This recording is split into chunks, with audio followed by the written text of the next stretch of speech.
In today's video, I'm going to teach you how to add background music to Squarespace. If you want to include audio on your Squarespace site, the easiest way to do it is by adding an audio block. This is a simple option when you want visitors to be able to access music, a soundtrack, or another audio file directly on the page. I'll walk you through the process clearly so you can follow along inside your own site editor. To get started, open the page or section in Squarespace where you want the music to appear. Once you're in edit mode, click Add Block. This opens the block menu where Squarespace gives you different content options you can place on the page. Since we're working with music, the block you need is the audio option. From the block list, click Audio.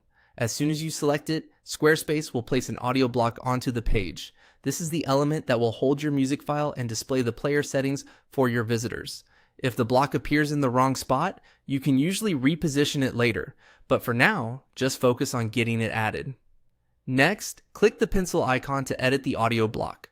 This opens the settings panel for that specific block. The edit area is where you control the file, title, and other details connected to the audio player.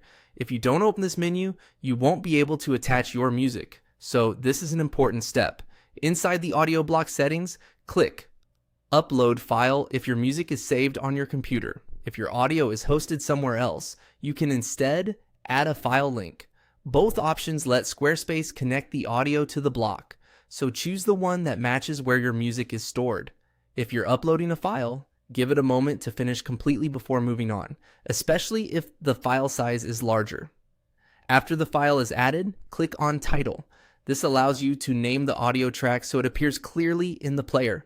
Choose a title that makes sense for your page, especially if you want visitors to immediately understand what they're listening to. A clean, descriptive title also helps the block look more polished and professional. Once that's done, your background music has been added through the audio block in Squarespace. Before you finish, it's a good idea to preview the page and test the audio player to make sure the file loads properly and the title appears the way you want. That's all it takes to add music to your Squarespace site.